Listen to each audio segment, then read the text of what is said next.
श्री गणेशाय नमः. श्री स्वामी समर्थ. हर हर महादेव.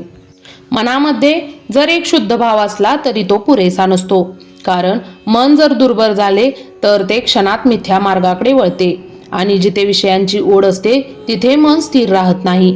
म्हणूनच येथे योगाभ्यास, तपस्या आणि प्रयत्नशीलतेचे प्राप्ती आवश्यक ठरते. परंतु भगवंतांनी कृपादृष्टीने सांगितले आहे की नारायणांची भक्ती प्राप्त झाली तर इतर सर्व साधनांची गरज आपोआप कमी होते. भागवत धर्माची स्थिती अशी आहे की तो भक्ताला थेट संसार सागर पार करून नेतो. जसे रिकाम्या हाती माणूस कधी ब्रह्मप्राप्ती करू शकत नाही, तसे केवळ बाह्य आचरणानेही मुक्ती मिळत नाही, हे श्लोकामधून स्पष्ट केले आहे. ज्याला श्रुती स्मृती समजत नाहीत, ज्याने त्यांचा अभ्यासही केलेला नाही, पण जो भगवंताच्या चरणी भक्तीने अनुरक्त आहे, त्यांच्यावर विधी निषेध बंधने राहत नाहीत, कारण जिथे भक्ती आहे तिथे अपाय घडत नाही. जो अत्यंत भक्तीने आणि प्रेमाने भागवत धर्माचे आचरण करतो त्याला कर्म आणि अकर्म बाधू शकत नाहीत. श्रुती आणि स्मृती ही दोन डोळ्यांसारखी आहे, पण ज्यांना हे डोळे नाहीत ते आंधळे नसतात, कारण भक्ती त्यांना अंतर्दृष्टी देते. अशा भक्ताला कोणत्याही प्रकारचा अधपात होत नाही. शुद्ध प्रेमयुक्त श्रुती स्मृतीचे ज्ञान, ध्यान आणि पूजन यांचा सारांश असा आहे की जसे मूल आईकडे धावत जाते तसे भक्ताचे मन प्रेमाने भगवंताकडे धावत येते. आई आपल्या लेकराला प्रेमाने जवळ घेते, त्याचप्रमाणे भगवंतही शुद्ध मनाने शुद्ध प्रेमाने भजन करणाऱ्या भक्ताला आपलेसे करतात. अशा भक्तावर भगवंत प्रसन्न होतात आणि त्याच्या श्रद्धेला ते पावलोपावली सांभाळतात.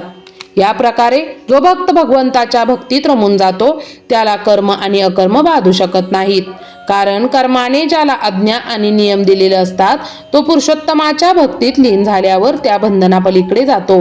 म्हणूनच भगवंत स्वतः भागवत धर्माने संतुष्ट होऊन चालत असतात. मग अशा भक्ताला विधी निषेध कसे राहतील? अशा भक्ताला दिले तरी तो त्याचा स्वीकार करत नाही, कारण भागवत धर्माने जो भजन करतो त्याला कर्माचा अडसर होत नाही. ज्याचा स्वभावच भगवत भजनावर विश्वास ठेवणारा असतो त्यासाठी विधिनिषेध दास बनतात. आपल्या भजनाचा विश्वास पाहून भगवंत स्वतः त्याला परमसंतुष्ट करतात. भागवत धर्माचे आचरण जसजसे वाढते तसतसे पाप कमी होऊ लागते आणि पुरुषोत्तम अधिकाधिक प्रसन्न होतात. त्यामुळे शुद्ध प्रेम भक्ताला कर्मबंधन स्पर्श करू शकत नाही. अशा प्रकारे हा अत्यंत गूढ प्रश्न येथे पूर्णपणे स्पष्ट केलेला आहे. तर हा व्हिडिओ तुम्हाला कसा वाटला नक्की कमेंट करून कळवा. लवकरच भेटू अशाच एखाद्या नवीन व्हिडिओमध्ये. तोवर स्वतःची काळजी घ्या आणि आपल्या घरातल्यांचीही काळजी घ्या. श्री गणेशाय नमः. श्री स्वामी समर्थ. हर हर महादेव. आपल्या चॅनलवरती तुम्ही नवीन असाल तर आपल्या चॅनलला एक लाईक आणि एक सबस्क्राईब करायला विसरू नका. लवकरच भेटू अशाच नवीन व्हिडिओमध्ये. धन्यवाद धन्यवाद धन्यवाद.